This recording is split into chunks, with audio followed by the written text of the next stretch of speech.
샬롬. 오늘 또 주님의 은혜와 평강이 여러분과 함께하기를 축원합니다.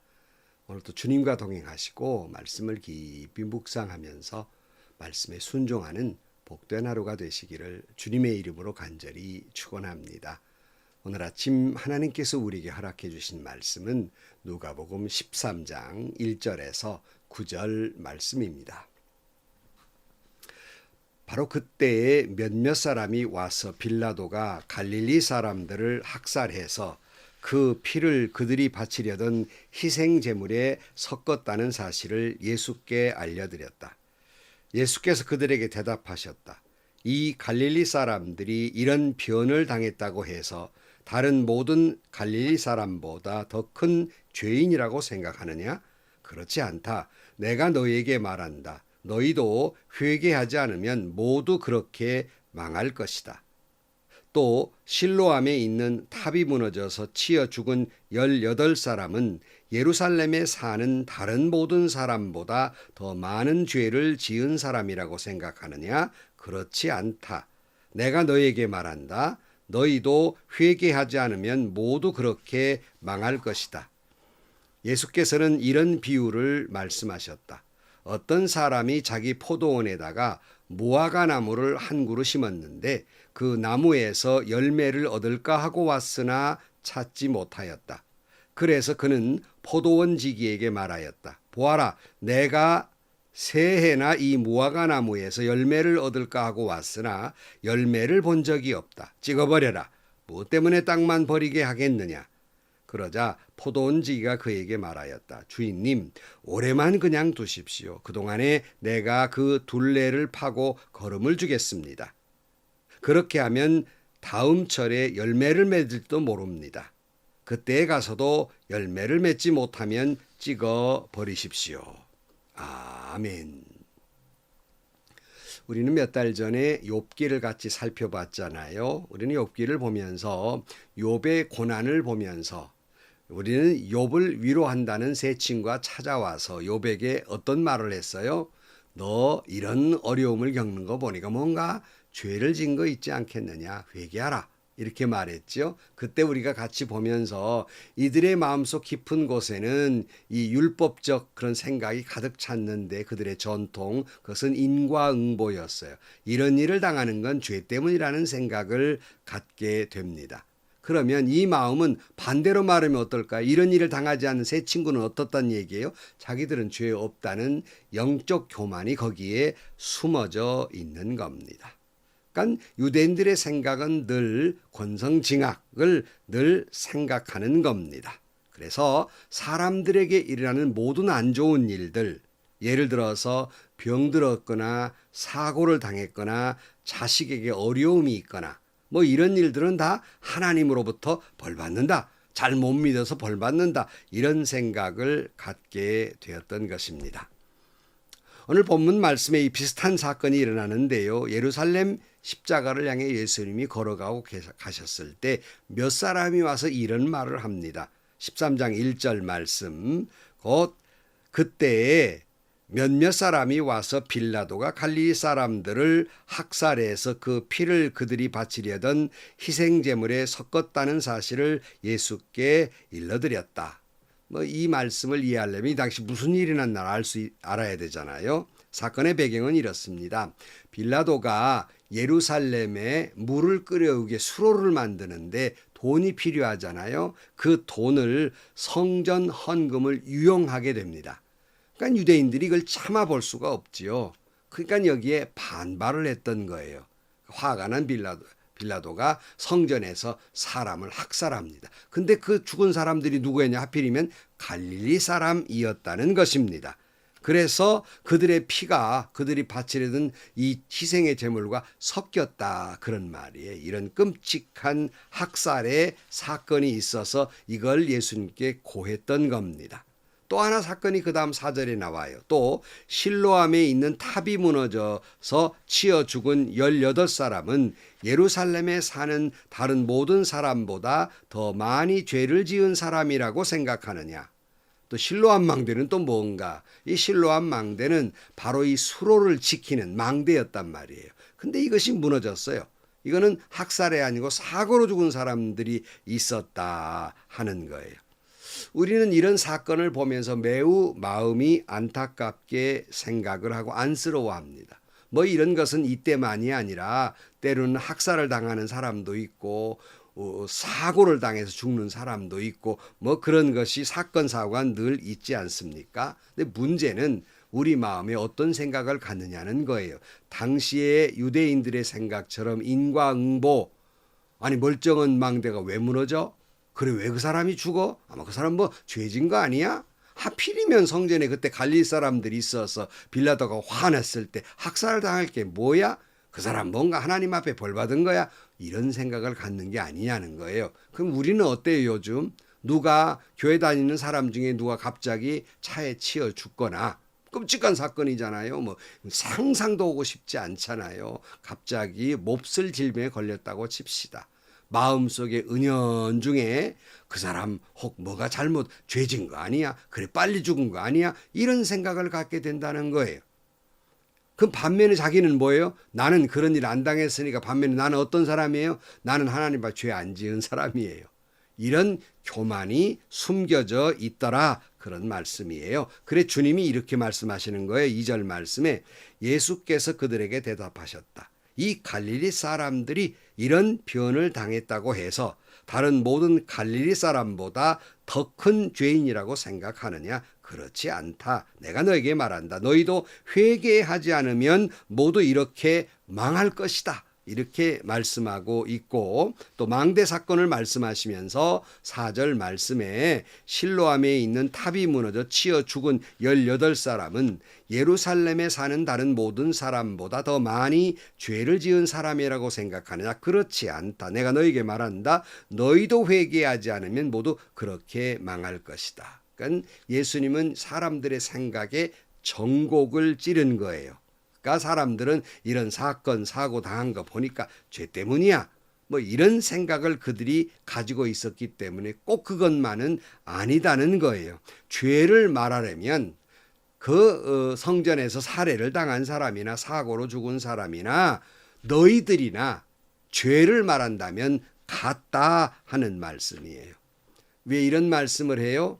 아까 말씀드린 대로 욥의 세 친구들처럼 살해를 당하거나 사고를 당해 죽은 사람이거나 이런 다 죄 때문인데 내가 그들처럼 그런 끔찍한 일을 당하지 않은 거 보니까 내 믿음이 괜찮은 거 아니야? 내가 좀 잘 믿고 있으니까 기도 좀 많이 했으니까 이런 일 안 당하는 거 아니야? 라는 영적 교만함이 있었기 때문입니다.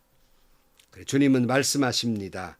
죄를 말한다면 살해를 당하고 사고로 죽은 사람이나 너희나 똑같은 죄인이며 뭐 해야 할 죄인이요? 회개해야 할 죄인이라는 거예요. 그간 회개하지 않으면 너도 그렇게 다 망할 것이다 하고 말씀하는 겁니다. 그러니까 욥이 죄 때문에 이렇게 어려움을 당한다고 자기들은 이런 일 당하지 않으니까 의롭다고 생각한 욥의 세 친구나 하나님 앞에 죄인됨은 같다 그런 말씀입니다. 여러분 우리 자신도 모르는 사이에 이런 교만에 빠지지 않아요? 같은 교회 안에서도 저 사람 죄인이고 나는 의인이라고 생각하지 않습니까? 내 보기에 저 사람 신앙적으로 뭔가 문제가 있고 잘못됐고 회개해야 돼 이렇게 생각한 사람이나 자기는 나는 생각할 때 그렇게 좋은 신앙인은 아니지만 그렇게 그래도 회개가 할 것이 많은 사람도 아니고 인격적으로 저 사람보다는 낫지 않아 이 사람도 똑같이 회개가 필요한 죄인이라는 말입니다. 다시 말씀드립니다. 여러분들이 그 사람의 잘못이 명명백백해서 10번 100번 회개하라고 말하고 그 사람 10번 100번 회개해도 용서받지 못할 것 같은 사람이라 할지라도 여러분이 스스로가 의롭다고 생각할다 할지라도 하나님 보시기에는 똑같은 죄인이다 하는 거예요. 회개해야 할 죄인입니다. 여러분 그 사람 정죄하느라고 여러분 자신의 죄를 깨닫지 못하고 회개하지 않으면 여러분은 여러분이 욕하는 그 사람보다 더 망하게 될 것입니다. 주님은 이걸 말씀하고 있는 거예요. 그러니까 이걸 통해 도리어 너희가 회개하라 이렇게 말씀하시면서 비유를 말씀하고 있는데요. 6절 말씀에 예수께서는 이런 비유를 말씀하셨다. 어떤 사람이 자기 포도원에다가 무화과나무 한 그루를 심었는데 그 나무에 열매를 얻을까 하고 왔으나 찾지 못하고, 어떤 포도원 주인이 무화과나무를 심었어요. 자연히 과실수를 심을 때는 열매를 기대하는 거지요. 그러나 열매를 얻지 못해요. 7절 말. 그래서 그는 포도원지기에게 말하였다. 보아라, 내가 새해나 이 무화과나무에서 열매를 얻을까 하고 왔으나 열매를 본 적이 없다. 찍어버려라. 뭐 때문에 땅만 버리게 하겠느냐. 이렇게 말해요. 그래서 땅만 버리기에는 열매 없는 무화과나무 찍어버리라고 말합니다. 이때 포도원 지기가 곁에 있다가 8절 그러자 포도원 지기가 그에게 말하였다. 주인님, 올해만 그냥 두십시오. 그동안에 내가 그 둘레를 파고 거름을 주겠습니다. 그렇게 하면 다음 철에 열매를 맺을지도 모릅니다. 그때에 가서도 열매를 맺지 못하면 찍어버리십시오. 이거 비유의 말씀 너무나 잘하는 말씀 아닙니까? 여기서 우리에게 깨닫게 하는 많은 메시지가 숨어 있는데요. 첫째, 여기 포도원 주인은 하나님을 비유하고 있고, 여기서 나오는 심은 무화과 나무는 곧 이스라엘을 가르치고 있고 우리 믿는 사람을 이야기하고 있습니다. 그러니까 하나님께서 당신의 백성을 삼으신 이스라엘이 오늘 크리스찬에게 그 당신의 백성을 삼으신 것은 열매를 얻기 위해서입니다. 그런데 3년을 기다렸어요. 무화과 나무를 3년을 기다리는데 열매를 얻을 수 없었습니다. 이때 3년이라는 건 곧 무화과 나무를 처음 심어서 열매를 얻기까지는 3년을 기다려야 한다고 해요. 근데 여기 표현이 그 당에만 얘기하는 것 같지는 않아서 적어도 이 주인이 기다린 것은 3년 이상, 6년이나 10년을 기다렸다고 해도 과언이 아닙니다. 오래 기다리셨다는 거지요. 자, 그런데 여러분, 여기 본문을 통해 우리가 아는 것 가운데에서 주님이 우리를 당신의 백성을 삼으신 것은 열매를 맺게 하기 위함이라는 것은 사실입니다. 오늘 우리가 성경 말씀에 보면 나는 참 포도나무요 내 아버지는 농부이시다. 내게 붙어 있으면서도 열매를 맺지 못하는 가지는 아버지께서 다 잘라버리시고 열매를 맺는 가지는 더 많은 열매를 맺게 하시려고 손질하신다. 이렇게 말씀하지 않아요? 우리에게 열매를 기대하고 계십니다. 그런데 혹 오늘 우리가 주님은 우리를 당신의 백성 삼으실 때에는 합당한 열매를 기대하시는데 열매 없는, 혹 여기 표현대로 마당만 버리는, 교회 마당만 버리는 그런 사람은 아닙니까? 자, 그런데 여러분, 정말 은혜로운 것은 3년을 기다리셨다는 거예요. 아까 말씀드렸잖아요. 최소 3년, 길게는 6년에 10년 기다리셨다는 말씀입니다. 그러니까 아주 깊은 인내하심이 있음을 알게 됩니다. 여러분, 그런데 이때 포도원 지기가 올해만 그냥 두었다가 그래도 열매 맺지 못하면 찍어버리십시오. 이렇게 말할 때 포도원 지기는 예수님을 비유하고 있습니다.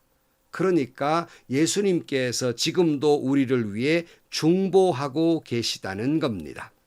오늘 또 여러분, 예수님이 저와 여러분을 향해서 중보하고 계시기에, 오늘 또 주님이 우리를 향해 참고 인내하고 계시기에 오늘 또 우리가 살아있는 거 아니겠습니까? 오늘 또 주님은 우리를 향해서 인내하며 열매 맺는 신앙을 기다리고 계십니다. 그런데 여기 무화과 나무가 열매를 맺게 하기 위해서 예수님께서 둘레를 파고 거름을 주겠다 했어요. 여러분 잘 생각하십시오. 결국 무화과 나무가 열매를 맺게 된다는 것은 자기 힘으로, 능력으로 되는 것이 아니라 누구 때문에요? 예수님이 두루 파주고 거름을 주었기 때문에 열매를 얻을 수 있게 된다는 거예요. 즉 우리가 열매 맺는 신앙이 되는 것은 이 또한 모두가 예수님의 은혜라는 겁니다.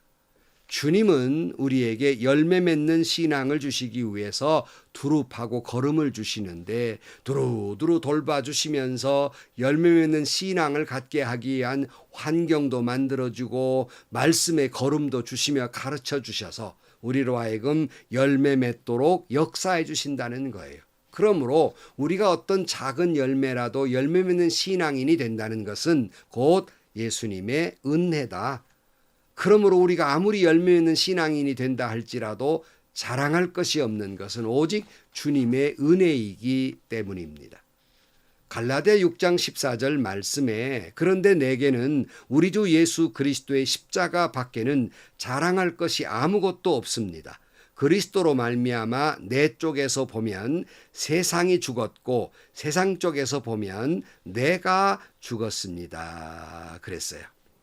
여러분, 우리는 포도원지기 예수님의 은혜로 회개하고 열매 맺을 수 있도록 1년만 더 기다려 달라는 말씀대로 우리가 기회를 얻었습니다. 이제는 마지막 기회일 수 있습니다. 왜냐하면 열매를 맺지 못하면 찍어 버리기 때문입니다. 누가복음 3장 8절 말씀에 뭐라고 해요? 회개에 알맞는 열매를 맺어라. 너희는 속으로 아브라함은 우리 조상이다 하고 말하지 말아라. 내가 너희에게 말한다. 하나님께서는 이 돌들로도 아브라함의 자손을 만드실 수 있다. 도끼를 이미 나무 뿌리에다 갖다 놓으셨다. 그러므로 좋은 열매를 맺지 않는 나무는 다 찍어서 불 속에 던지신다. 그랬어요. 여러분, 우리가 회개에 합당한 열매를 맺지 못하면 도끼가 나무 뿌리에 놓여 있어요. 곧 잘라버린다는 말씀입니다. 그 불 속에 영원한 사망에 던져지게 될 것입니다. 오늘 이 말씀을 듣고 계신 성도 여러분, 지금 오늘 이 말씀을 듣는 것도 예수님이 여러분에게 기회를 주고 있는 겁니다. 무슨 기회요? 이 말씀을 통해서 둘레를 파고 걸음을 주고 계시는 거예요. 뭘 위해서요? 오늘 본문 말씀 듣고 회개하라고요. 회개에 합당한 열매를 맺으라고 기회를 주고 계십니다. 이 기회를 놓치지 말기를 주의 이름으로 축원합니다. 않으면 도끼가 이제 곧 뿌리에 찍혀져서 불에 던지울 것입니다. 오늘 또 내게 주신 마지막 기회, 회개의 기회, 합당한 열매를 맺을 수 있는 기회 놓치지 마시고 회개에 합당한 열매를 맺는 여러분들이 되시기를 주의 이름으로 간절히 축원합니다. 기도하시겠습니다. 하나님 아버지, 주님은 우리를 향해 지금도 고대하고 기다리고 인내하며 기회를 주시는데 여전히 우리는 그 기회마저 잃어버리고 있는 어리석은 자들입니다. 주님, 다시 한번 우리를 둘레를 파고 걸음을 주셔서 회개에 합당한 열매를 맺게 하여 주옵소서. 예수님의 이름으로 기도하옵나이다. 아멘. 여러분, 하나님 앞에 우리는요 다 죄인이에요. 누구 그 사람 성자야 한 그분도 죄인이고요. 죄로 말하면 또 많은 죄를 지은 사람의 죄나 성자에게 말하는 죄나 하나님 보시기에는 같은 죄인입니다. 회개해야 할 죄인입니다. 그렇지 않으면 같이 망할 거예요. 그러므로 오늘 또 주님이 두루 파고 걸음을 주면서 하나님께 한 해만 더 기다려달라고, 이 사람 곧 회개하고 돌아올 것이라고, 열매 맺을 거라고 한 해만 주님이 그렇게 지금도 저와 여러분을 위해 중보하고 계십니다. 기회를 잃지 말고 회개에 합당한 열매를 맺기를 주의 이름으로 축원합니다. 오늘도 행복하시고요. 좋은 일이 가득한 하루가 되시기를 주님의 이름으로 간절히 축원합니다.